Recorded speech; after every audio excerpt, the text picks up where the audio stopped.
Bom, pessoal, então, bom dia a todos. Bom dia, o pessoal da sala. Bom dia, o pessoal de casa. Estão me ouvindo? Bom dia, professor. Sim. Bom dia. Bom dia.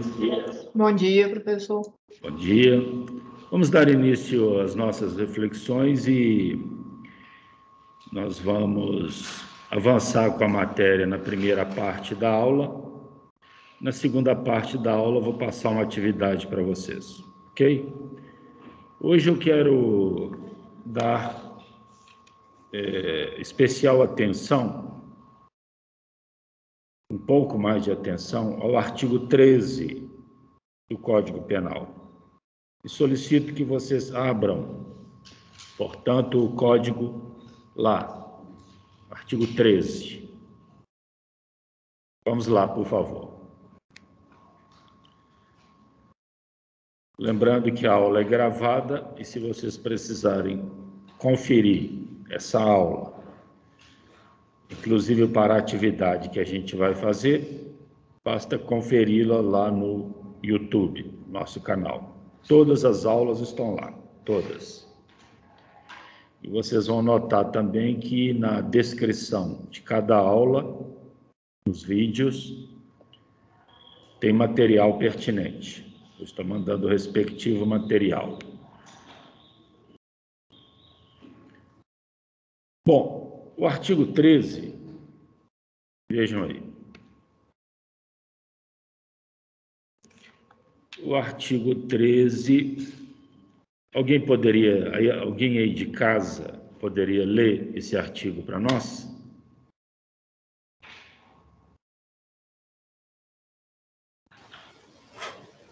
Professor.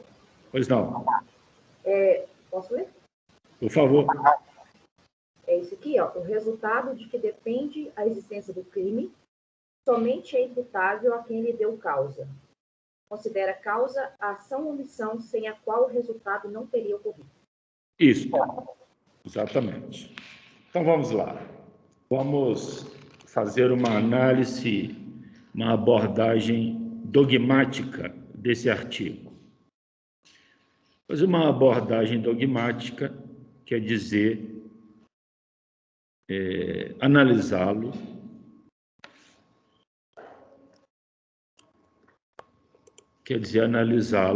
com relação aos termos que ele usa na lei, as suas palavras.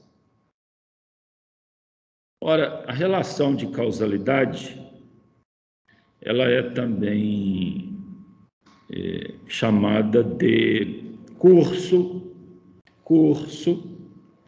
lesivo,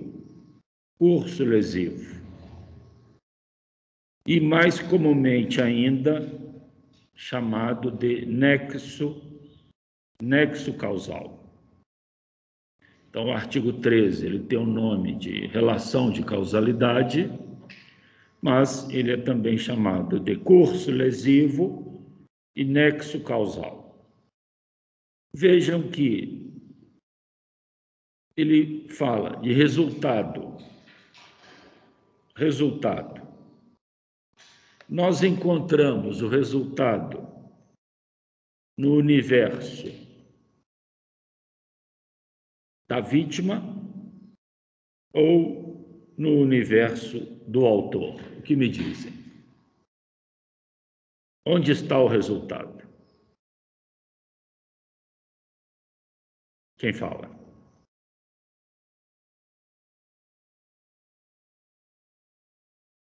Pensem. Na vítima que sofreu a ação? Seguramente, exatamente.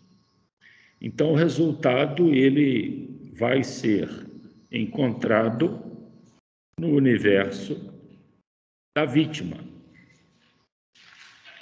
Lembrando que nós não tipificamos conduta pelo resultado. Quando nós temos ali 2 cadáveres,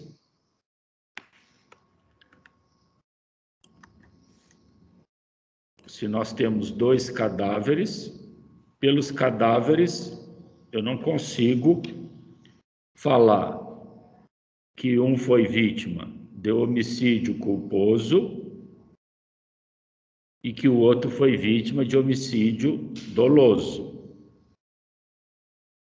Ok? Eu tipifico as condutas pela ação. Pela ação. Então, veja, se eu tenho o resultado, eu preciso tipificar aquela conduta, eu tenho que ligar esse resultado ao seu causador. Ok? Eu tenho que ligar o resultado ao causador. Por que eu faço essa ligação? Para tipificar, para enquadrar. Então, essa ligação de um resultado ao seu causador, eu vou unir dois universos. O universo da vítima que foi atingida. Vou unir esse universo ao universo do autor, que é o causador. Esse elo, essa união normativa feita entre um resultado e quem causa esse resultado chama-se nexo causal. Então, o nexo causal, meus caros, ele vai dar uma coerência individualizante a um crime, a um resultado. Eu preciso de elementos para estabelecer o causador daquele resultado. A polícia chega num local de crime, tem um cadáver ali. Ela se depara com um resultado. Quando ela começa investigando, ela está construindo uma relação de causalidade através de indícios. Esse é o papel da polícia. Construir uma relação de causalidade. Aí, quando ela manda o relatório para o fórum, ela estabeleceu a materialidade. Materialidade. E a materialidade, se for estabelecida, consequentemente, ela deve ter um causador. Esse é o papel da polícia. Nada mais, nada menos. Não cabe à polícia acusar ninguém. Por quê? O que é acusar? Acusar, não se esqueçam, é falar. É falar. Quem causou e pedir a pena. Certo? Acusar Então, acusar não é apenas relatar o fato. Acusar é relatar o fato e pedir a condenação daquele causador às penas do crime. Isso quem faz é o Ministério Público. Por isso que o Ministério Público precisa do resultado, ou seja, precisa do relatório da causação. Precisa do relatório do nexo causal. Então, a polícia relata as apurações demonstrando o nexo causal. Isso é o que está no inquérito. Com base nisso, o promotor de justiça vai fazer a acusação numa peça chamada denúncia. Lembrando que acusação é diferente Por isso que a acusação abre o processo. Porque se alguém está querendo que o outro seja condenado, esse outro vai ter que ser chamado. O juiz manda chamar. E aí forma-se o processo. Alguém está na dúvida? Está confuso? Falei tudo muito rápido? Alguém se perdeu em algum momento aí? Pode falar. Pessoal da sala. Lembrando que não precisem, na necessidade de correr nas anotações, e depois vocês assistem novamente a aula. Se preocupem em entender o que está sendo dito, ok? Se precisar de alguma palavra para uma anotação aí, pode me pedir, pode me interromper sem nenhum problema. Pessoal de casa, está entendendo? Quem quer fazer alguma pergunta? Posso prosseguir? Tranquilo. Muito bem. Tranquilo. Então, primeira constatação do artigo 13, que ele foi copiado lá da física na relação de causa e efeito. Óbvio. Então, o direito penal foi buscar lá na física uma de suas leis para estabelecer uma relação de causalidade. O que ele quis dizer com isso? Isso é importante. Quero que isso fique registrado. Registrem também que o artigo 13, quando ele começa a dar uma teoria do crime a partir de uma relação de causalidade, ele está demonstrando o seu tom científico. Ou seja, guardem bem, o artigo 13 está dando cientificidade, ele dá cientificidade à dogmática penal. Não tem mais que apurar a causa, colocando pessoas dentro d'água, esperando ela confessar. Não tem que fazer pisar na brasa. Não tem que fazer castigo divino para ver tortura. Não. O artigo 13 fala que o crime é uma relação de causa e efeito, e por sua conotação científica, ela também tem uma metodologia científica para ser apurado. Ok? Não obstante ainda haja, até hoje, tortura no meio policial, isso para abreviar a apuração da relação de causalidade. Não obstante a isso, o direito penal fala que ele tem uma pretensão científica, com esse artigo 13. Essa é a primeira constatação. Uma abordagem científica. Segundo, o artigo 13 foi feito, isso também é importante, me acompanhe nesse raciocínio.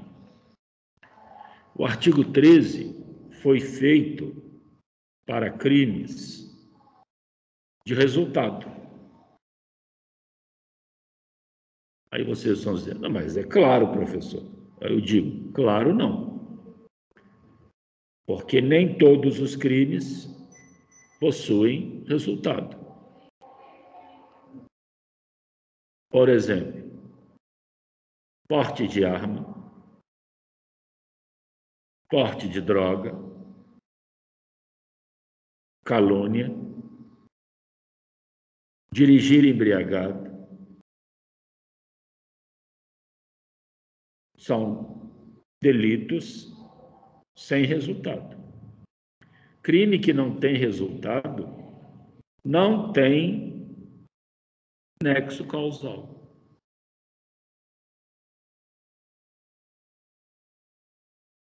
Crime que não tem resultado não tem nexo causal. Então, é uma questão dogmática, de classificação. O homicídio é um crime de resultado? Sim ou não?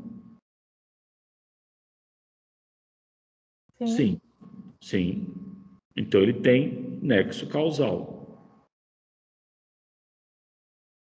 Se ele tem nexo causal, ele vai ser visível. Ele vai ter um laudo, porque a ação do autor provocou um estrago.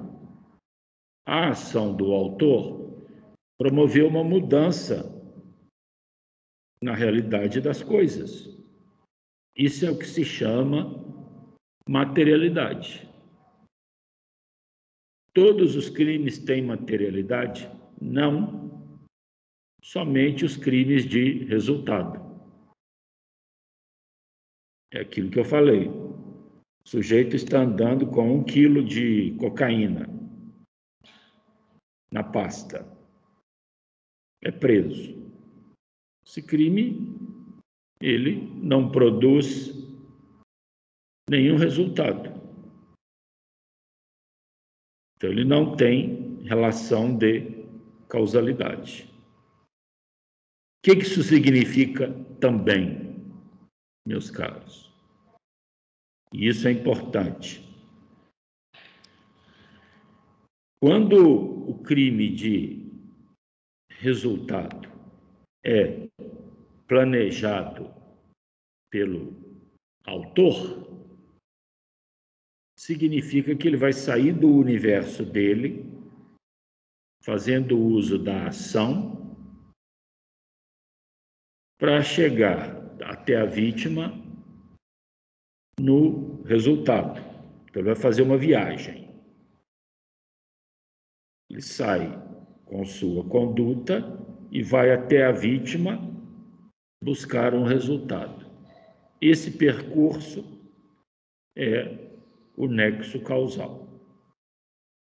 Quando esse percurso não é concluído, é interrompido, ocorre tentativa. Ora, se tentativa é interrupção do nexo causal, eu vou concluir que só é possível tentativa em crime material. Crime que não tem nexo causal não admite tentativa. Por quê? Porque não existe uma viagem, não existe um percurso que está sendo feito e que não será concluído por algum motivo. Significa que porte de arma, porte de droga, calúnia, injúria, difamação, são crimes que não admitem tentativa. Ou eles ocorrem pela ação do autor, ou não existem. Por que não admitem tentativa? Porque nesses crimes, o autor não está buscando um trajeto a fim de produzir uma materialidade. Ficou claro isso ou ficou confuso?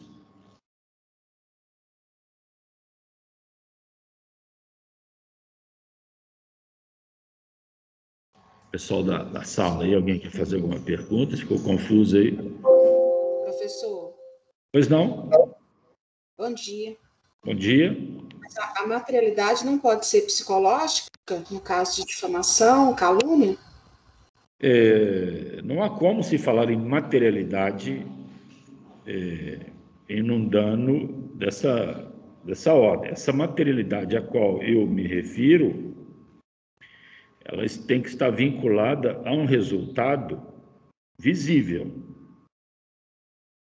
Significa, então, que calúnia, ela não precisa dessa materialidade. Veja bem, não se esqueçam que o direito penal se volta para o autor. Quando o autor faz a calúnia contra a vítima pode não ter dado a mínima para aquela calúnia. Nem ligou, não está nem aí para o que foi dito. Não obstante, a prática do autor houve. Então, a calúnia, ela não necessita de materialidade. Pode ser que a vítima fique transtornada, aborrecida, chocada. Pode. Mas isso não é elemento do crime. O crime de calúnia não necessita desta materialidade. A mesma coisa, aproveitando a tua fala, crime de ameaça. O sujeito fala, abre o olho comigo que eu ainda te mato, desgraçado. A vítima deu de ombros, saiu rindo do lugar. Esse comportamento da vítima não impede a tipificação da conduta de ameaça. Por quê? Porque a tipificação de crime se presta e se vale da conduta do autor. O direito penal tipifica a ação do autor. Nessa tipificação, o que se verifica é que alguns crimes produzem resultado e outros não. Essa é a constatação. Daí, se alguns crimes produzem o resultado mediante a conduta do autor, esses crimes podem também produzir tentativa. Entendeu?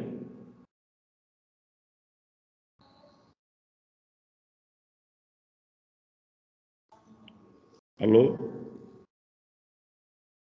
Então, quando alguém faz uma ameaça, abre o olho comigo que eu te mato, a vítima nem ligou, isso não foi tentativa. Foi crime consumado. Não se esqueçam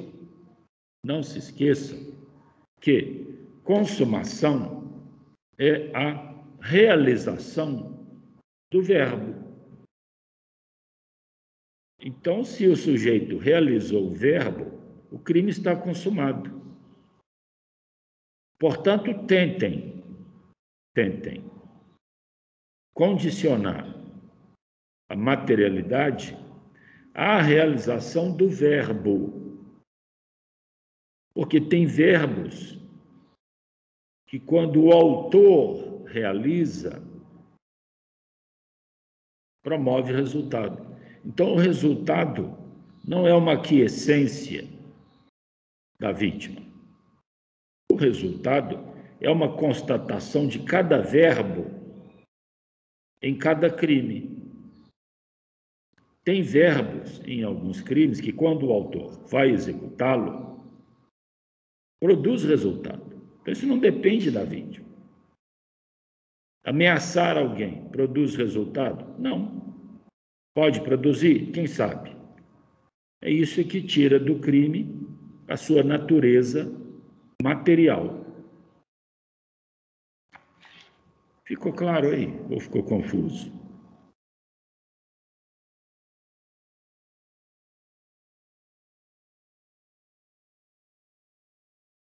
Ficou? Quem perguntou aí foi a Carla? Foi eu, professor. Ficou claro ou ficou confuso? Mais Mais ou menos. Então, pergunte mais alguma coisa para a gente ver se essa tua dúvida fique amenizada. Diga lá. O que ainda te incomoda?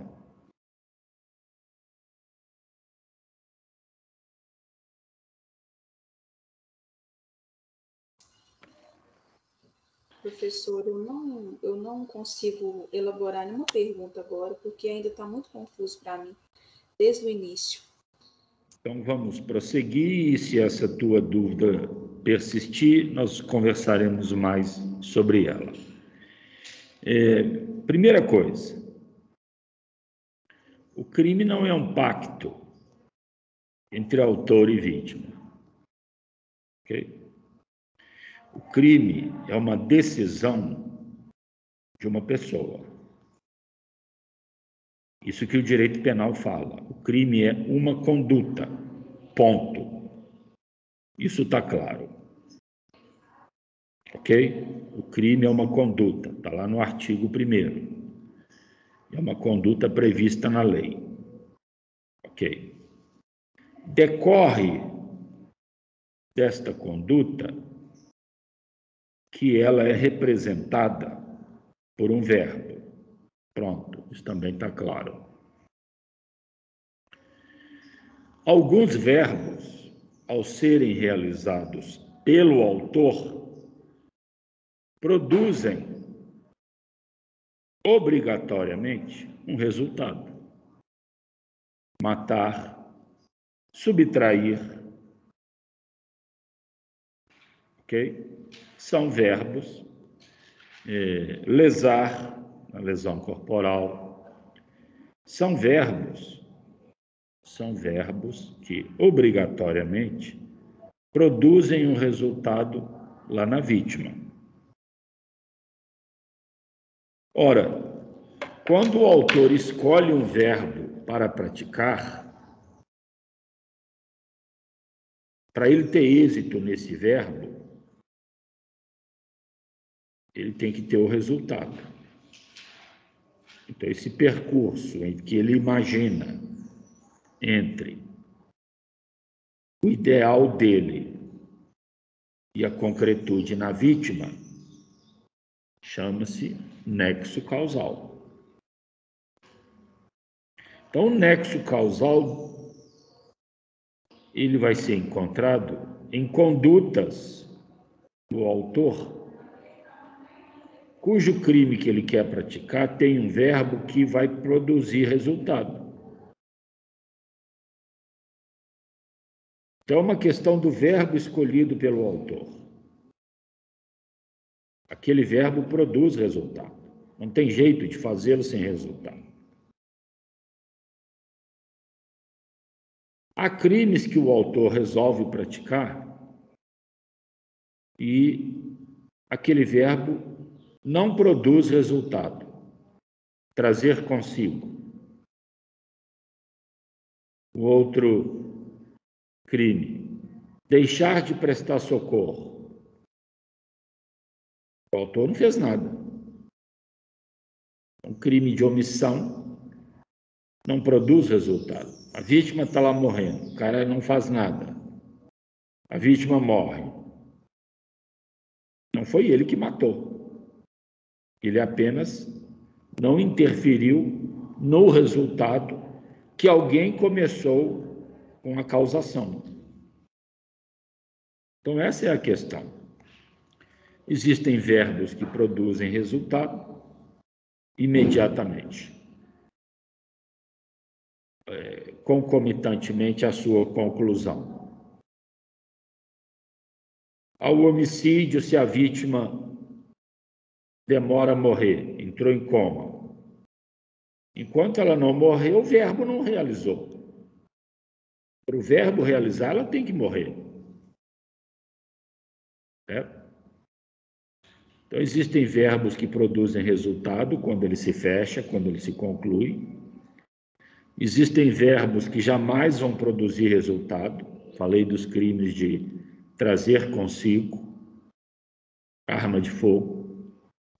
trazer consigo substância entorpecente, são verbos que não produzem resultado. E existem verbos que podem produzir resultado ou não. Ameaça. A vítima pode achar graça ou pode ficar noites e noites sem dormir. O que eu quero dizer é que os crimes que produzem resultado são chamados crimes materiais. Os crimes que não produzem resultado não são materiais. Aqueles que não podem produzir resultado são crimes de mera conduta. Aqueles que, se eventualmente produzir resultado, serão chamados de crimes formais. Matheus, pode falar. Professor Calixto, bom dia. Bom dia, tudo bem? Tudo. Professor, eu perdi o comecinho da aula porque eu estava com um pequeno probleminha no link, né? E eu peguei o assunto no meio tempo. E você pode só me tirar uma pequena dúvida? Pois não, fica à vontade. No caso, esse verbo que o senhor falou, ele só realiza depois do ato ser consumado, correto? Na realidade, o verbo, ele se realiza, ele se fecha, não depois, ele se realiza com o ato consumado, entendeu? Entendi, professor. Muito obrigado, viu? Nada. Pois não? O artigo 216 ele é consumado. Se o homicídio no momento da morte... 216? Você pode me falar qual? Lembra ele para mim, qual que é o 216? Estupro, 213. Tá. Tá. Para quem não escutou, o colega ali faz uma pergunta importante. No 213, cujo verbo é constranger. Ok? Ora, o verbo é constranger a vítima ou penetrar na vítima. Então, o estupro se realiza quando o autor constrangeu, segurou a vítima, satisfazendo a sua libido. A penetração, a cópula carnal ou vagínica, não é exigência do verbo. Guardem bem, tua pergunta foi importante. Consumação é realizar o verbo. Se segurou a vítima, já está agarrando o seio, coxa, pescoço, já está tirando a roupa, o crime está consumado. Entendeu? É o verbo. Crime é verbo. Certo? É estupro. É estupro. A pena fica a critério do juiz, porque ela tem o mínimo e tem o máximo. Então, o juiz, ao fixar a pena, leva em consideração essas circunstâncias judiciais, as consequências do crime, por exemplo. Entendeu? É claro que quando um indivíduo não conseguiu a penetração, o juiz pode levar isso em consideração, não obstante o estupro já tenha sido realizado. Certo? Tem um caso, viu, aproveitando a tua fala, e pessoal de casa, que fala de desistência voluntária e arrependimento posterior. Quando o sujeito quer matar uma pessoa e dá um tiro, pega no braço,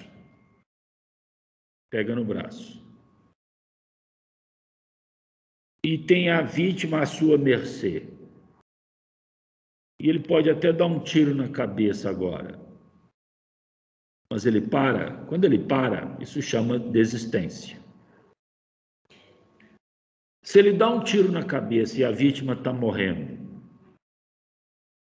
e ele volta para socorrê-lo, quando ele tem que fazer um algo mais, se arrepender. Desistir é parar. Arrepender é voltar atrás. Então ele pega a vítima, presta socorro, e ela sobrevive, ele tem esse benefício, porque o crime não se consumou. Ele impediu a consumação, seja parando, seja voltando atrás. Esse benefício não é possível no estupro, porque quando ele pega a vítima, já está dominando, ok? Aí ele resolve parar. O fato de não ter havido a penetração já deixa evidente que o crime está consumado, porque o verbo foi realizado. O verbo é constranger. Entendeu? Pois não?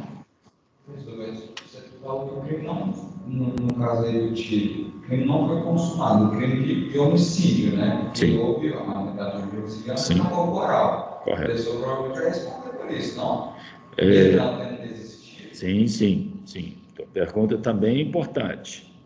Nos casos de tentativa com o benefício da desistência, o dolo como prêmio é subtraído. Então, o dolo da tentativa de homicídio tira. Ou seja, um elemento subjetivo maligno, dolo, vai ser retirado como prêmio de um elemento subjetivo benigno, que é a tentativa. Então, ele responde apenas pelos atos materiais, que é a lesão, seja ela leve, grave ou gravíssima. Entendeu? Ele não fica sem responder, de jeito nenhum. Pois não. Se eu tinha comentado a respeito da minha indivíduo que levou um tiro e foi para o hospital, né? Eu agora a seguinte pergunta, e eu estava voltando por causa do seu traduzinho, para que corrija se eu estiver errado. Sobre os crimes tais condutas que não produziram resultado.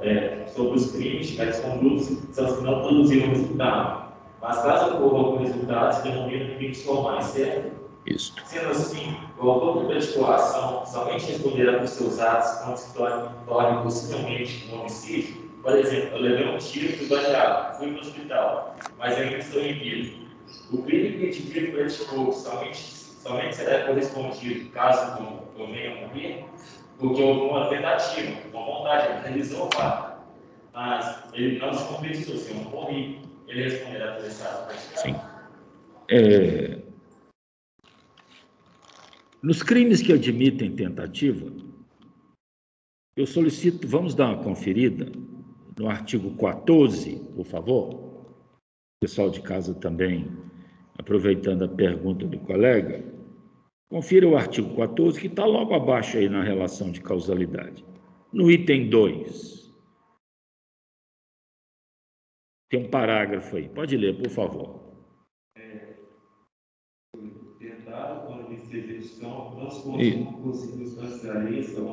Isso, e logo abaixo ainda tem um parágrafo, falei.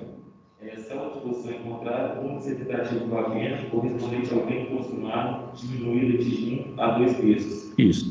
Então, quando alguém tenta matar, o juiz começa fixando a pena para ele como ele tivesse matado.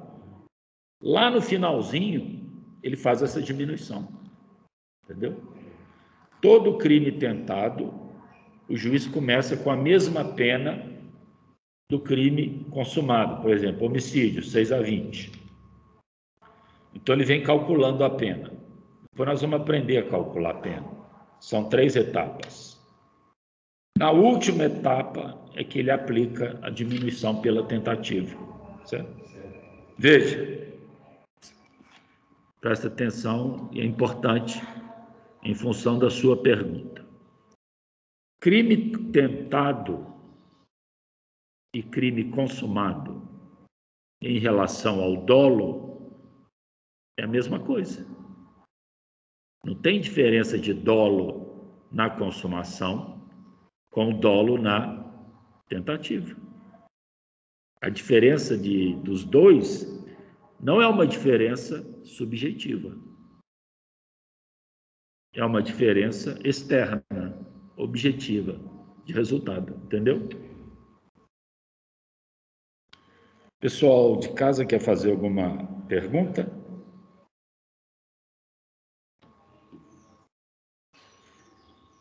Podemos prosseguir?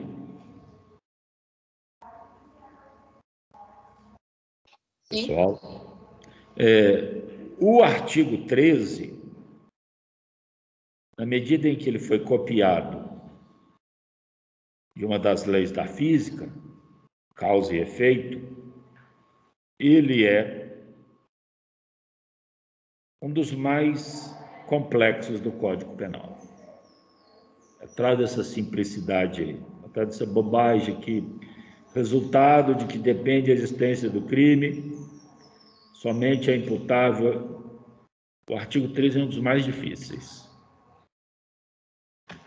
Por quê? Ele começa a mostrar a carinha dele no parágrafo. O parágrafo dele, esse parágrafo primeiro, ele já começa a mostrar que ele é complicado. Então, vocês vão sai pela night aí, vai numa festa qualquer, 3 amigos, e lá pelas tantas, um dos seus amigos aí, às vezes esbarra numa menina, não pode esbarrar, né? Lugar cheio de gente, mas não pode esbarrar. Aí o namorado fica irritado e tem uma confusão ali, deixa disso. O namorado sai, deixa a menina em casa e vai lá para a porta, vai te esperar, armado. Agora é assim também, né? Tudo é na arma. Cidadão de bem tem que andar armado. Mão numa... Ele tem a arma e a Bíblia lá ou um ou outro, dependendo da hora. Então ele está lá te esperando, o sujeito sai, ele saca a arma. Fala, faz gracinha agora, pá! Deixa o cara caído. Tiro. E foge. Certo? Os amigos ali ficam desorientados com aquilo. O cara gritando, chama isso, chama aquilo. E aí os amigos ficam desesperados, resolvem colocar o cara no carro. Vamos levar ali, tá perto, vamos lá. Vai demorar a chegar. Põe o cara no carro. Sai desesperado. Com 200 metros de carro, não olha o cruzamento, bate o carro no cruzamento. Ok? E naquele cruzamento, a vítima morreu. Ok? Isso nos leva a um resultado. Está lá o cadáver. Tem que estabelecer o nexo causal. Vejam que o nexo causal aí, o que nós verificamos nesse caso que foi um nexo causal interferindo no outro. Então, começou um nexo causal com o tiro. Esse nexo causal iria, eventualmente, ter o seu desenrolar, que se esperava o autor, pelo menos, até a morte da vítima. Só que os amigos do cara interferem nesse nexo causal com a conduta apressada do socorro e ele morre. Então, o causador da morte foram os amigos. Então, nós temos aí 2 nexos causais. Um que não foi completado, que é o primeiro, tentativa de homicídio. E o segundo que foi completado, homicídio culposo. 2 nexos causais. Esse conjunto de nexos causais que cortam um ou outro é que se chama superveniência causal. Superveniência causal supervenir é quando um nexo causal vem se sobrepondo ao outro. Eu falei 2 aqui, mas às vezes pode ser 3, 4. Pois não? Eu acho que a gente tem que analisar todo o contexto da questão do acidente, por exemplo. Como é que foi, o que aconteceu, ver, sei lá, a causa morte realmente da vítima. Porque vai que o cara tá lá no julgamento, até quem bateu nele estava bêbado também. Sim. E aí tá errado, porque ele que causou o acidente. Eu não sei se a gente pode falar assim, quem a culpa da morte foram os amigos que não esperavam socorro, entendeu? Acho que é um caso cheio de variáveis a serem analisadas. Sim. De causa, né? Sim, você está correto. Só que você mudou meu exemplo, né? À medida que você monta um outro exemplo, ele já tem outras variáveis. Tá certo?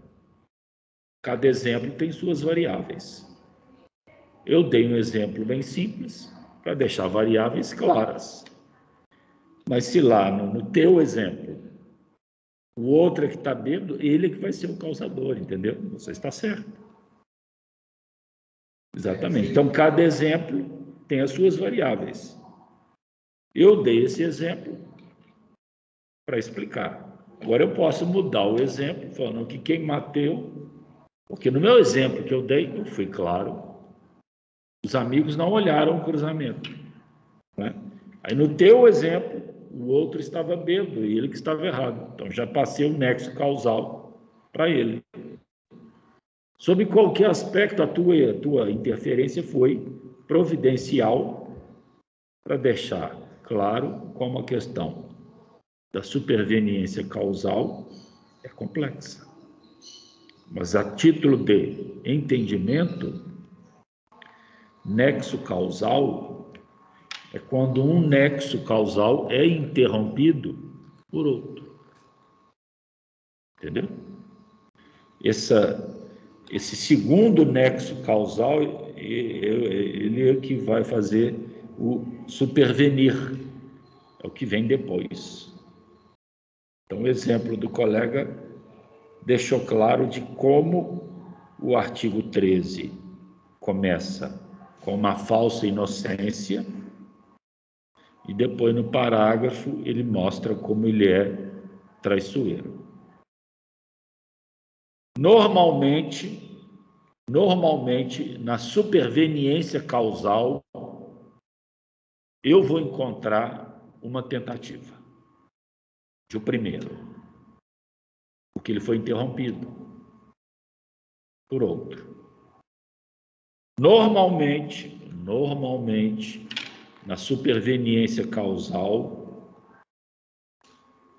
a consumação será atribuída a um segundo ou a um terceiro nexo causal, que vai cortar o primeiro. Ou seja, na superveniência causal, tem um nexo causal primeiro, que tem um desenrolar, e que deveria ter um desenrolar natural, e esse desenrolar natural é interrompido. e que gera a tentativa. Entendeu? Essa história aí deu 3, né? Se causar, né? 2. Não, porque teve a tentativa. Tentativa. E aí, os amigos do escuro, né? Coloquei no carro. E a terceira, né? Que o caso vai ser analisado ainda, para ver quem poderia ser o Não, no meu exemplo.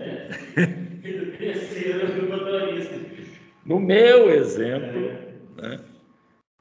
Só 2. Os amigos saíram correndo, precipitados, não olharam o cruzamento e gerou esse acidente lá. Se o teu exemplo, se no teu tiver. Podem ser quase infinitos, né? Como é que é? Nesses causais podem ser quase infinitos, velho. Já pode acontecer um delito e acontecer uma série de coisas que vai interferir no final daquela questão. É possível. Pois não. Professor, um exemplo de tipo, a tentativa do homicídio, se não depende muito eficaz, o agente chama a ambulância para socorrer a mulher. E durante o percurso da ambulância, o condutor da ambulância referiu perícia referência à emergência e bateu a ambulância, os dois correndo. Ele, no caso, responderia sem ficar assim, ele responderia por execução, Veja, é quase que uma discussão parecida com aquela que nós estávamos tendo antes de você sair. A questão é, nesse teu exemplo, teve o resultado morte. Estabelecer a relação de causalidade. O laudo fala o que matou a vítima. A facada, o tiro ou o acidente. Entendeu? Então, isso aí é que é a superveniência causal, entendeu? Só para vocês terem uma ideia, o pessoal de casa também, um nexo causal completo, ele traz os mesmos elementos da ação no resultado. Então, se na ação teve disparos, o resultado da morte tem que ser daquele disparo. Se teve envenenamento, veneno. Facada, corte. Então, os elementos da ação devem ser encontrados no resultado. Isso aqui é um nexo causal naturalístico. Se eu tenho facada, causa morte, fogo, incêndio no hospital, o nexo causal não se desenvolveu naturalisticamente, entendeu? Certo? Há um caso muito interessante na doutrina e na jurisprudência, que é o seguinte: acerto de droga, vamos sair de carro para conversar, o devedor na frente, um dirigindo, o outro atrás. O dirigindo, você não acertou, que negócio é esse? Quando ele abre a boca, escuta um barulho, pá! Um tiro na nuca. De trás já, ó, tuf. Para o carro, pega a vítima, joga dentro d'água. Embora. Passa 3 dias, acha o corpo. Laudo, causa morte. Imersão no meio líquido. Ele morreu por afogamento. Okay? E não pelo tiro. E a perfuração na chave? O que eu quero dizer é que o que matou ele primeiro foi o afogamento. Né? Nesse caso, muito embora haja discordância entre o elemento da ação, tiro, e a causa-morte, o nexo causal foi todo preenchido pelo dolo dos autores. Então, não há interrupção, porque o dolo dos autores se manteve intacto. Ok? Isso é erro de execução. Mas o erro de execução não quebra o nexo causal. Mas mais para frente a gente estuda isso. Vocês, pessoal de casa aí, tem alguma dúvida? Ficou confuso isso aí? Não, professor Calixto, obrigado. Tá. Repito que a aula está gravada. Depois, com calma, assistam, escutem novamente. Que num primeiro momento, o artigo 13 ele é assim mesmo. Ele assusta. Porque o direito penal, quando ele se fez ciência, quando a filosofia estava perdendo as suas filiadas e cada uma delas estava fazendo ciência, sociologia, psicologia, antropologia, então cada ramo do saber foi se disciplinando ou desaparecer com o positivismo.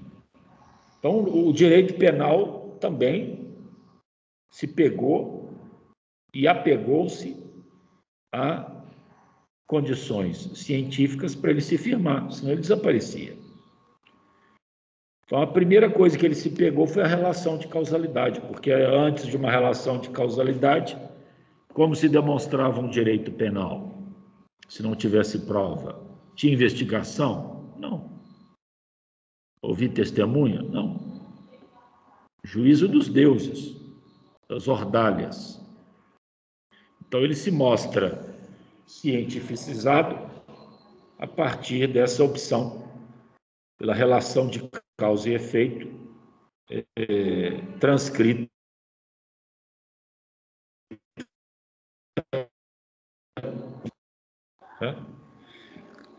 Primeira dedução do artigo 13, ele dá ares de cientificidade ao direito penal. E aí, já que ele dá ares de cientificidade,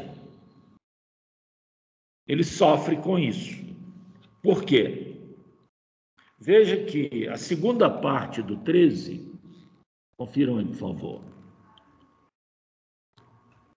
O resultado de que depende a existência do crime somente é imputável, veja a palavra, imputar, atribuir. Essa imputação aí é uma imputação objetiva, porque estou imputando fato. Certo? Então, somente é imputável a quem lhe deu causa. Agora, uma questão estranha que eu gostaria que vocês me ajudassem, pessoal de casa também. Antes, porém, deixa eu ouvir a Fernanda. Fernanda, pode falar. Bom dia, professor. Eu queria só perguntar com relação ao exemplo do senhor. O senhor falou que como o segundo nexo causal interferiu no primeiro, né, o autor do disparo, então, seria uma tentativa de homicídio. Sim. Se no caso, ao invés dos amigos tentarem prestar o socorro, ligasse para o socorro qualificado, esse indivíduo morresse na ambulância a caminho do hospital, por exemplo. Como não houve interrupção, então, não caracterizaria tentativa, né? Seria homicídio doloso, então? Sim, nesse caso. Exatamente. Tá. Isso não só seria homicídio doloso, como, em função do primeiro nexo causal, ter o seu desdobramento natural, ou como os teóricos falam, naturalístico, nesse teu exemplo, não houve superveniência causal, entendeu? Sim. Quando o nexo causal inaugurado pelo autor, ele vai se desenvolvendo, e nada o interrompe, não se fala em superveniência causal. Normalmente, quando tem uma superveniência causal, ela vai produzir uma tentativa, entendeu? Certo, do primeiro ato cometido foi interrompido. Né? Isso, normalmente. A gente sempre fala normalmente que taxar em direito penal coisas com exatidão é complicado. Então, a gente sempre fala assim, normalmente, quase sempre, entendeu? Certo, obrigado. Nada. Então, vejamos a segunda parte do artigo 13. Considera-se causa a ação ou a omissão sem a qual o resultado não teria ocorrido. A pergunta é essa, e eu quero que vocês me ajudem. A ação, ela produz coisas. A ação causa coisas. Se eu quero causar qualquer coisa, eu tenho que produzir uma ação. Eu quero que vocês me ajudem, pessoal de casa também, a entender. A omissão pode causar alguma coisa? Pensa. Omissão é uma forma de mentira também. Omissão é uma forma de mentira também. Se você omite, por exemplo, quanto que você ganha no seu imposto de renda, estou falando do crime aqui, a ação como causar coisas. Eu quero saber se vocês estão andando, certo? Está aqui no ponto de ônibus. De repente, dois caras brigando. Um mete tijolo na cabeça do outro lá. Sai correndo. Você nem sabe por que era briga. Olha o cara sangrando. Aí você sai do ponto ali, sai correndo. Você vai embora. Vai ficar ali para quê? Deixa o cara sangrando. Passado 40 minutos, o cara morre. Aí viram lá na cama de uma casa que você estava lá. No ponto. Manda te chamar. Você se omitiu. A minha pergunta é, a omissão, a tua omissão, causou aquele resultado? Pensa, pessoal de casa também, se quiser me ajudar nessa resposta. Aí eu volto à pergunta original. A omissão causa alguma coisa? Professor. Pois não. Eu penso que nesse caso, sim. Nesse caso, eu poderia ter chamado um socorro para ajudar essa vítima. Sim, mas eu quero saber o seguinte. Quero saber se essa omissão causou a morte. Porque a pergunta é, o que causou a morte da vítima? Não necessariamente a omissão. O que causou a morte da vítima foi a agressão. Se não tivesse havido agressão, a vítima não teria morrido. Mas a omissão, o fato da pessoa ter omitido, fez com que a vítima perdesse a chance de não ter acontecido aquilo com ela. Mas o que causou de fato a morte foi a porrada na cara. Isto. O que vai lá no laudo, que causou a morte, foi aquele traumatismo. Pois não? Mas nesse caso, tipo, a omissão é uma possível resolução do problema. A omissão é uma? Quando você deixa de agir. Isto. Você não faz nada. A omissão é um nada, né? Mas nesse caso, vai ser pior no estado se for algum servidor de segurança pública, né? Porque se não dever poder agir. Sim. Eu que sou tipo servidor, eu não sou obrigado a prestar, mas a providência ao socorro. Sim, mas eu não estou falando. Está certo, eu compreendo o teu raciocínio. Mas não se fala, não estou falando assim do dever de agir ou possibilidade. Eu estou falando da omissão, qualquer uma delas. Seja de médico, de policial, eu quero saber o seguinte: a omissão causa alguma coisa? Meus caros, a resposta é não. A resposta é não. A omissão é um nada. Ela não pode causar nada. A omissão, ela não impede o resultado. Vejam bem, quem inaugura o nexo causal é ação. A ação. A omissão, ela não causa, ela não impede um nexo causal em andamento. Guardem bem isso. A omissão, ela não causa, porque o que está causando é a ação. A omissão, ela não impede o resultado.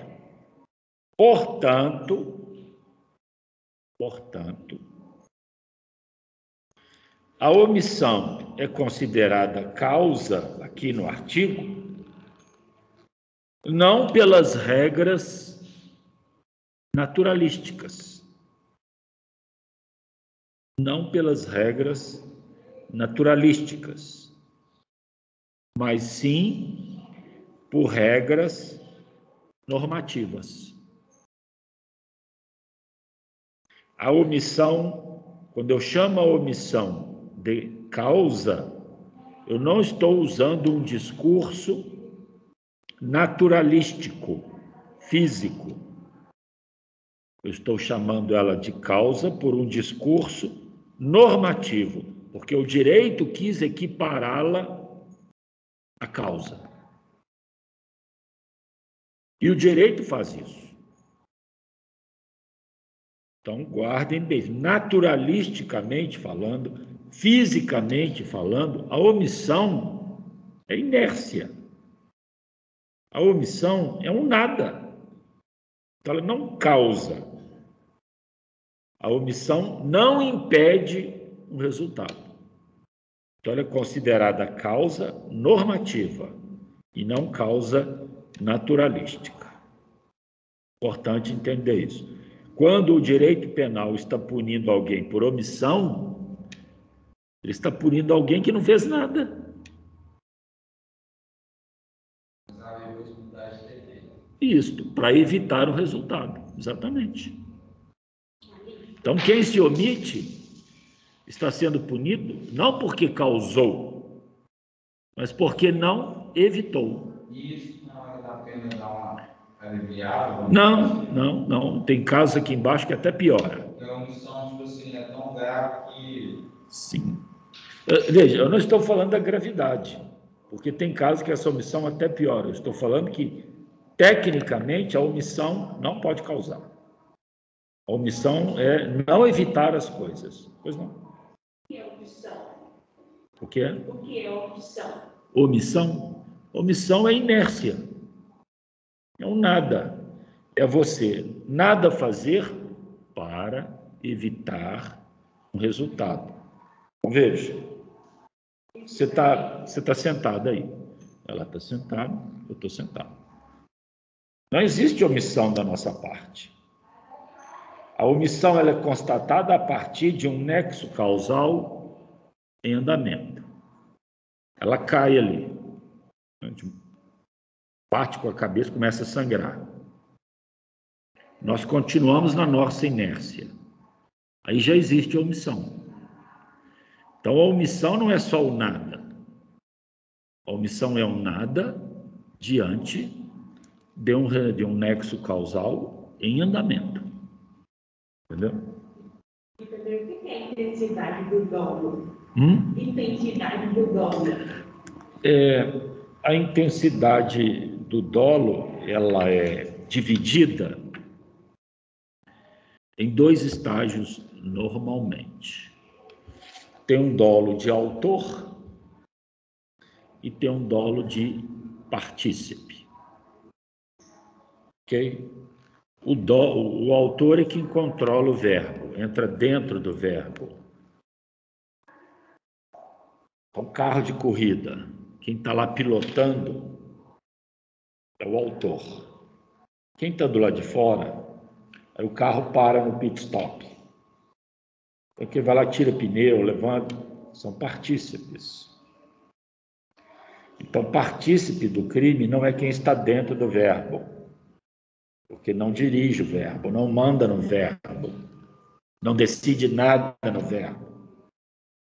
O partícipe é quem empresta uma arma, fala onde a vítima está, chama a vítima para o encontro, fala onde o morador estava viajando. Então, a intensidade de dolo do partícipe é menor do que a intensidade do dolo do autor. Por quê? O autor, na sua intensidade dolosa, decide, faço ou não faço. Eu mato aquela desgraçada, aquele demônio, acabou com a minha vida, não sei o quê. Aí alguém tira um revólver, tá aqui, ó. Quero ver. Vai embora. Quem pega aquela arma, fica olhando e fala, amanhã, depois da manhã eu dou o tiro. Assim, quem vai assumir o verbo é o autor. Quem entregou ali e não tem o controle do verbo, está de lado do fora do veículo, da nave, é partícipe, entendeu? Então são intensidades de dolo distintas. Ok? O partícipe também, evidente. E aí, de novo, 29, confira, olha aí, por favor. Está logo abaixo aí. É o 29, parágrafo 1º. 29, parágrafo 1º. Pode ler, por favor. Se a participação for de menor importância, a pena pode ser diminuída de 1/6 a 1/3. De novo, tá vendo? Então, o partícipe, o juiz faz a mesma coisa. Esse cara que emprestou a arma, o juiz pega a pena do homicídio, vem calculando, chega no finalzinho, tira um tanto por causa da participação, entendeu? E se o cara tentou matar e não conseguiu, o partícipe tem duas diminuições. Tem a diminuição da tentativa e tem a diminuição da participação dele, ok? Entendeu? Entendeu?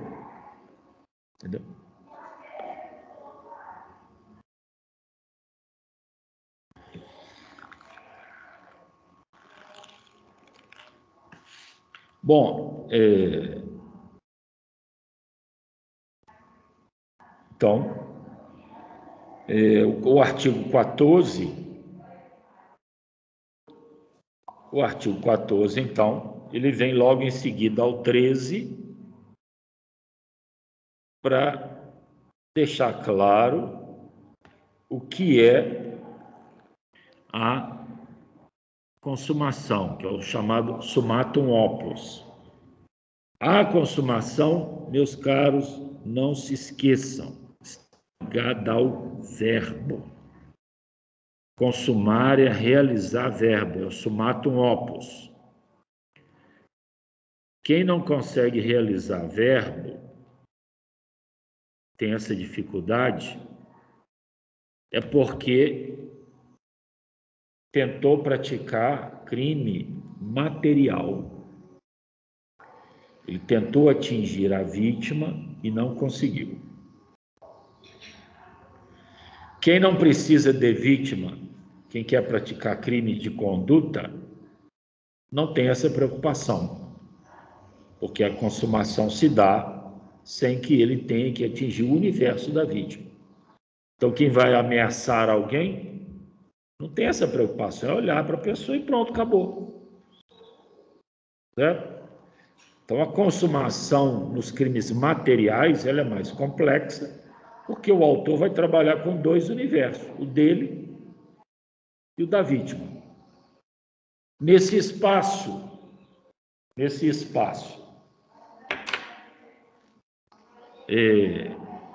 do nexo causal, é que o autor vai projetar o iter criminis.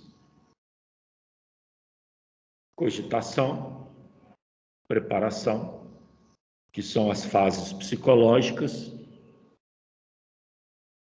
e depois vem as fases externas, que é a execução e consumação. Então, o iter criminis, ele é projetado para o nexo causal.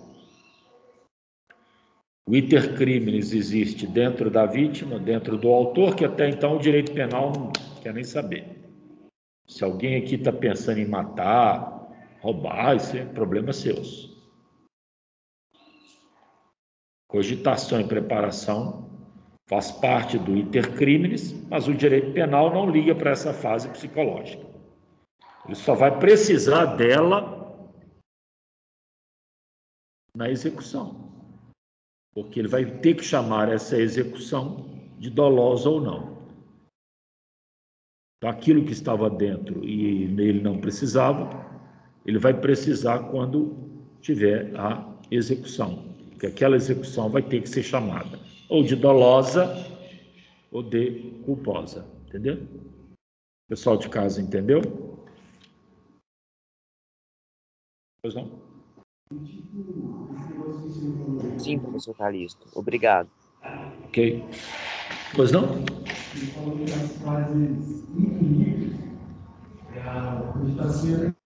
Isso. Como é que é? Como meio preparatório para a gente montar uma arma de modo legal. Então, tem que ser tudo. Se ele comprou uma arma. Não. Pegou na rua com alguém, não. Sei. Não tem como de modo legal. Sim, eu estou falando. Quando. Pegou meio preparatório. Ele não executou. Não consumou assim. O problema é que vocês pegam o meu exemplo e transformam ele e quer que eu dê solução para o problema que vocês arrumaram. Então eu vou pegar, não, desculpa não, eu vou te explicar o que você está falando, que é diferente do que eu falei. Tem um sujeito aqui em frente esperando a ex-namorada com uma arma, ok? Ele está cogitando matá-la. Uma arma e ele não tem porte dessa arma. Ele está parado ali. Ok? Quando a polícia passa e se depara com ele, ele vai ser preso por tentativa de homicídio? Não, porque não houve execução do crime de tentativa. Muito embora não tivesse havido a execução do crime de tentativa, ele está na execução de outro crime, que é o porte de arma, entendeu? Ok? O que eu quero dizer é que dentro do homicídio, o homicídio, como é um crime material, ele precisa começar a execução. E o porte de arma é um crime de conduta. Certo? Essa é a diferença. Não, o cara quer matar, tá ali, não tem nada com ele. Ele está aí com uma pedra. A pedra está perto dele. Quando eu sair, eu vou pegar essa pedra e a polícia vai passar, não vai fazer nada. Porque aqueles atos preparatórios não significam nada por enquanto. Ao passo que quando o indivíduo está com uma arma, o ato preparatório para um crime, na realidade, ele já é ato de consumação para um segundo crime. Entendeu, meu caro? Entendeu? Bom, pessoal, nós vamos fazer o intervalo. Vamos retomar 9h15 e depois 9h15 eu vou passar uma atividade para vocês. Tá bom?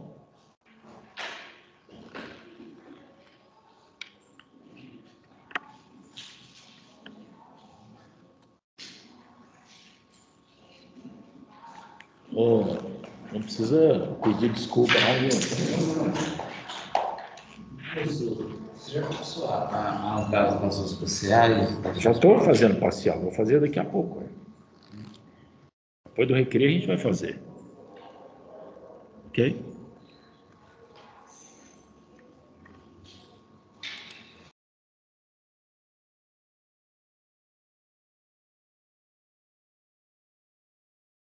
Perleia, querendo falar alguma coisa? Que eu vou perguntar ao senhor, mas Ainda sobre o nexo causal. Sim, fique à vontade. Por exemplo, a pessoa que omitiu o socorro.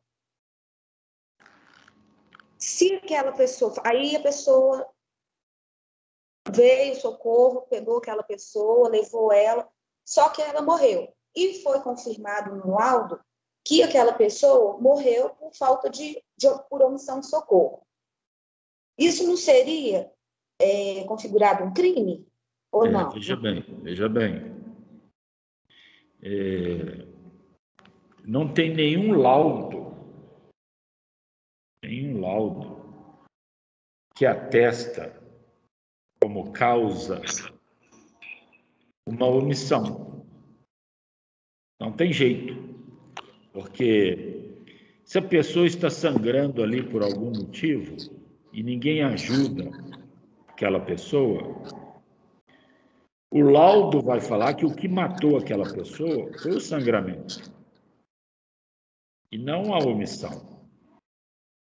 Entendeu? Então, todo laudo determina uma causa e não uma falta de fazer. O laudo é clínico, né, Calixto? Isso. Então, a omissão, ela não faz parte do laudo.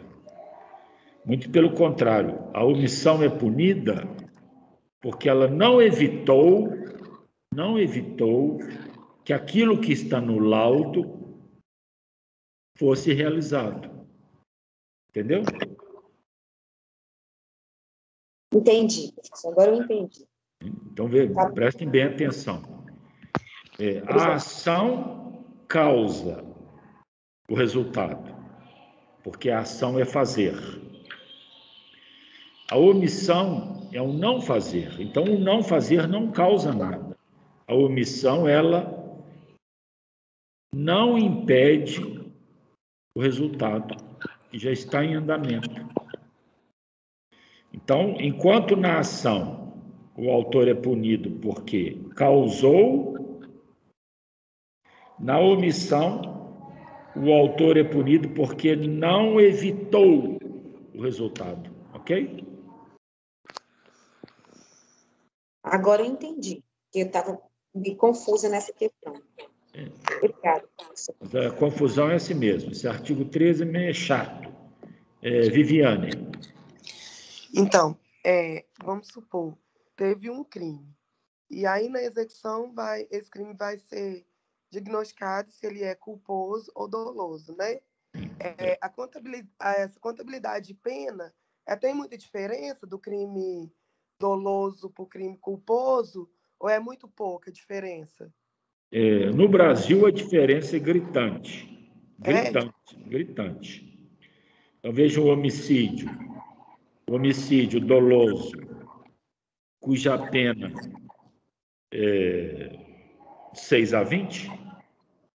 O homicídio culposo é de 1 a 3. Olha a diferença. Nossa! Isso no Brasil.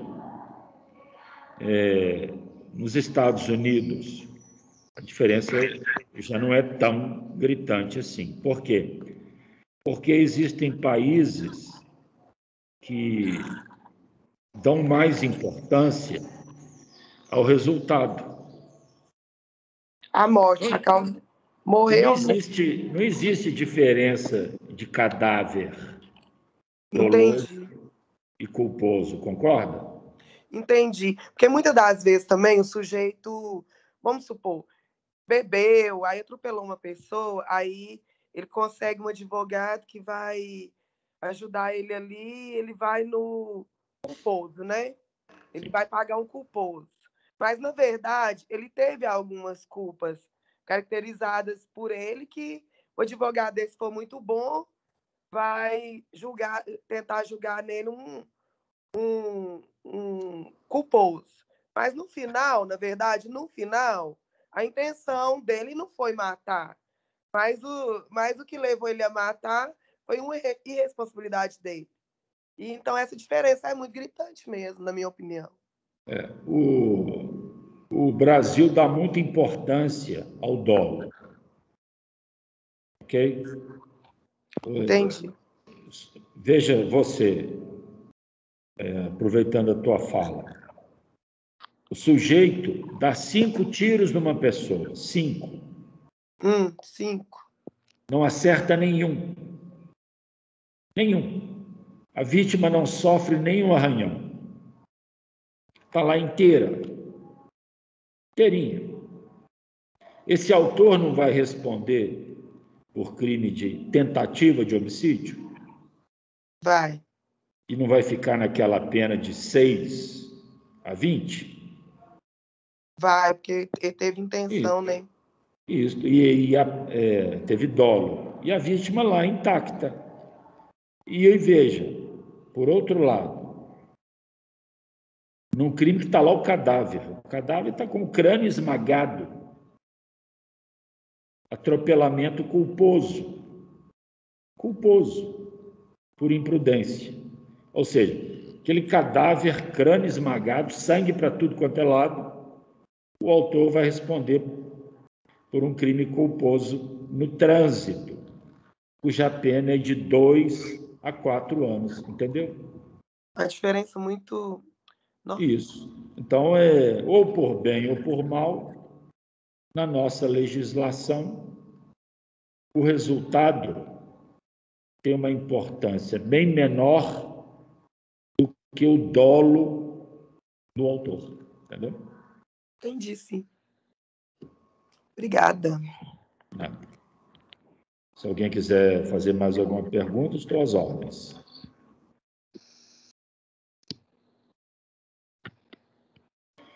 Então, pessoal, tomem uma água, tomem um café, e 9h15 nós vamos fazer uma atividade, tá bom? Ok, professor.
Bom, pessoal, então vamos retomar aqui. Vamos fazer uma atividade agora. Vamos fazer juntos. Fazer juntos não, vou passar a atividade e vou explicar para vocês. E essa atividade que eu vou passar, vocês poderão me entregá-la até amanhã, meio-dia. Ok? Vamos lá, vou passar no crepúsculo agora para vocês.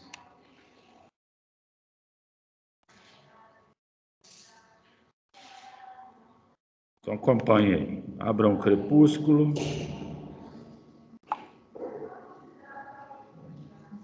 Mandei agora para vocês.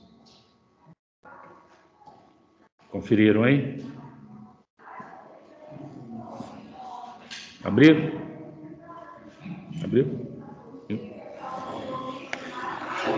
Eu estou mandando uma atividade que vocês poderão me entregar até amanhã, meio-dia. Ok? E se vocês analisarem essa atividade, verão que é uma revisão do que a gente conversou aqui agora.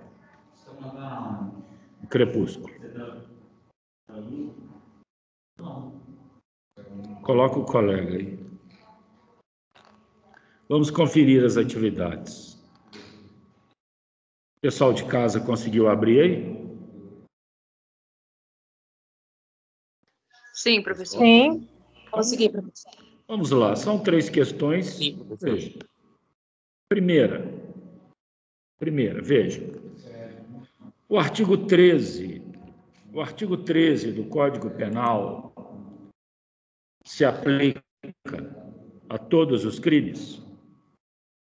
O artigo 13 do Código Penal se aplica a todos os crimes? Ainda no mesmo artigo, é possível admitir que a omissão possa causar um resultado? Então, me explique isso aí. Conversávamos agora mesmo sobre isso. E se alguém tiver alguma dúvida, daqui a pouco eu vou colocar a aula no canal, só rever a aula, certo? Essa é a primeira. Quero 10 linhas explicando. Segundo, a superveniência causal mencionada no artigo 13 pode gerar tentativa de crime? Me explica. Como é possível isso?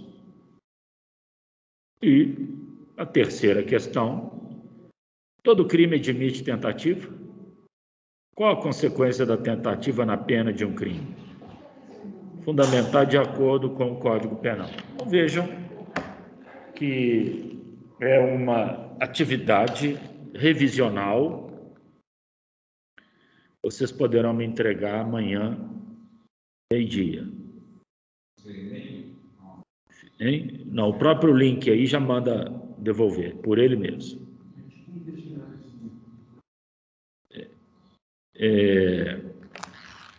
Cuidado com a questão que eu peço 10 linhas. Acho que a primeira eu pedi 10 linhas.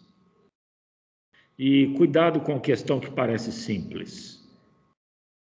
Não queiram responder assim, achando que a questão é simples, porque já conversamos sobre ela. Não é não.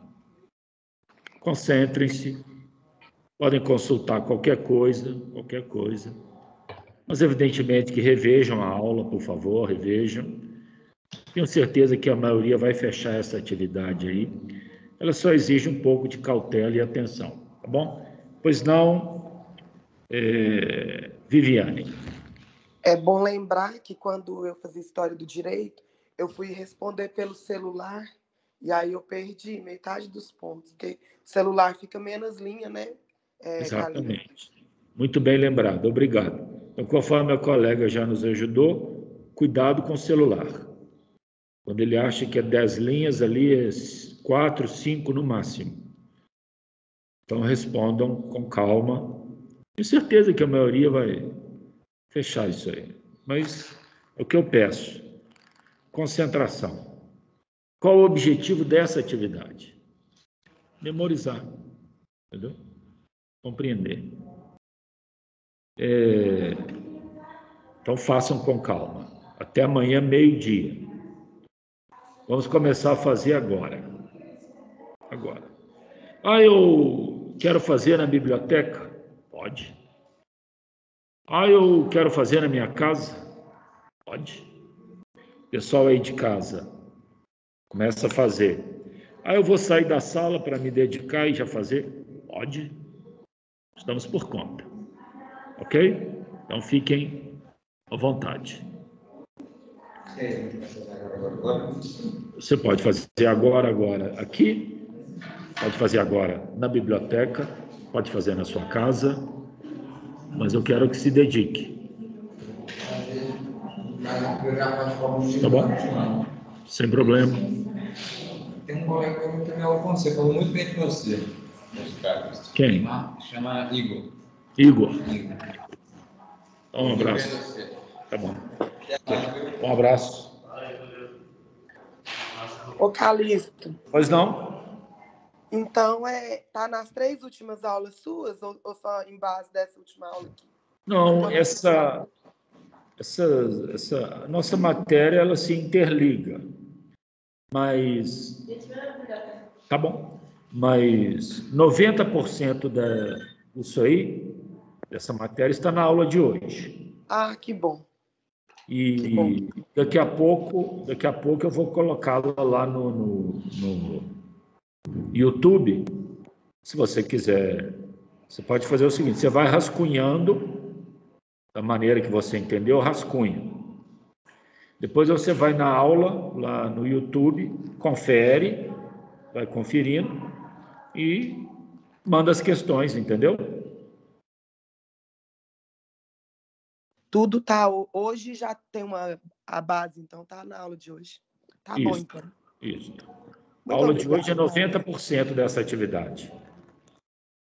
Prazerão, Calixto, fazer aula com você de novo, porque na de História do Direito, achei bom demais. Tá bom. Então vamos seguir em frente, ok? O pessoal de casa aí, se quiser sair da sala para se dedicar à atividade, fica à vontade, tá bom? Eu vou continuar aqui.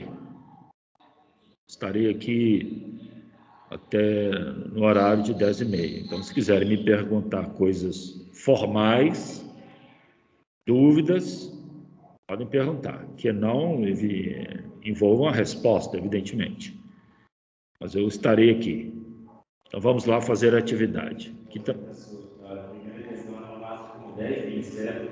Não, máximo não, mínimo. Não, se eu não falei nada, olha lá. Se a questão não fala nada, entendeu? Por isso que eu falei. Professor, então eu vou me ausentar aqui da turma para poder fazer atividade, viu? Isso, meu jovem, fica à vontade. Um abraço. Um abraço. Tchau, tchau. Professor, muito obrigada, viu? Também vou fazer a atividade. Tá bom. Okay. Tchau, professor, bom dia.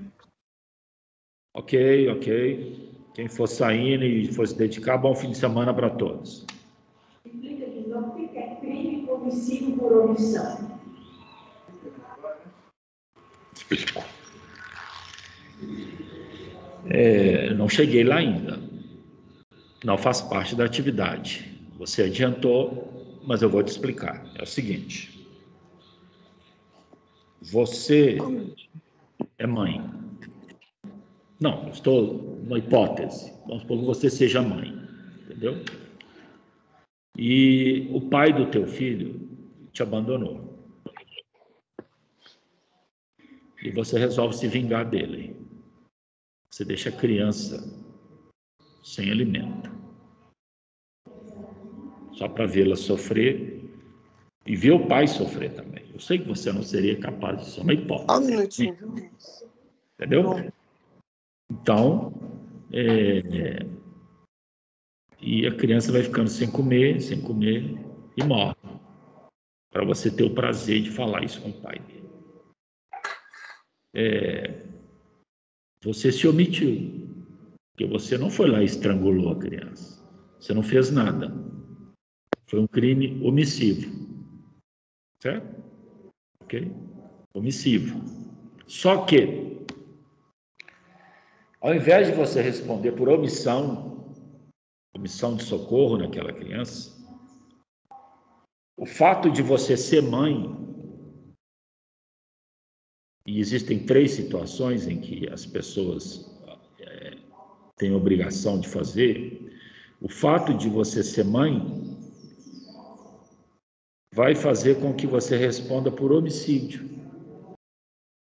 Então, existem casos, às vezes, muito graves, em que o crime de omissão, ou seja, a omissão da autora, acarreta a ela um crime de ação. Isso aqui é um crime comissivo por omissão. Então, você vai responder por homicídio, não porque você matou, né? Mas porque você não interferiu na medida em que você tinha obrigação de interferir. São os casos em que envolve o garantidor. São 3. Garantidor legal, contratual e ocasional. O garantidor, quando se omite, ao contrário das pessoas comuns, que respondem por omissão, o garantidor, por causa da omissão, recebe um crime de ação, entendeu? Isso aqui é um crime comissivo de ação pela omissão, entendeu? Está no 13. Então, parágrafo esse 2º. crime é doloso, né, Calixto? Pois não? Esse crime é doloso, mesmo no que ela teve intenção de... Ela não ia matar a criança. Sim, doloso. Porque ela omitiu na ação, então... Isso, ela vai dolo. ser julgada no doloso, né? Exato, exatamente, correto. Perfeitamente, fica à vontade. De nada. Tá, faz com capricho, né? Até mais, Calixto. Falou. Então, Viviane, faz com calma, né? Tá bom, tranquilidade. Sexta-feira, claro, estaremos firmes, hein? Pode fazer com calma aí também, se quiser, viu? Fique à vontade. Se quiser sair, pode sair. Se quiser fazer, fique à vontade. Fundamentar em qualquer questão você tem que dar fundamentos para aquela resposta. Então, sempre que você fala sim ou não, aquele sim ou não, ele tem que estar fundamentado, estruturado, explicado, entendeu? É normal em questão aberta que o teu interlocutor peça fundamentos da resposta. De onde você tirou aquilo? Ok? Também quero fazer outra pergunta. Fique à vontade. Já tem data para suas avaliações? A prova. Sim. Eu já marquei antes, né?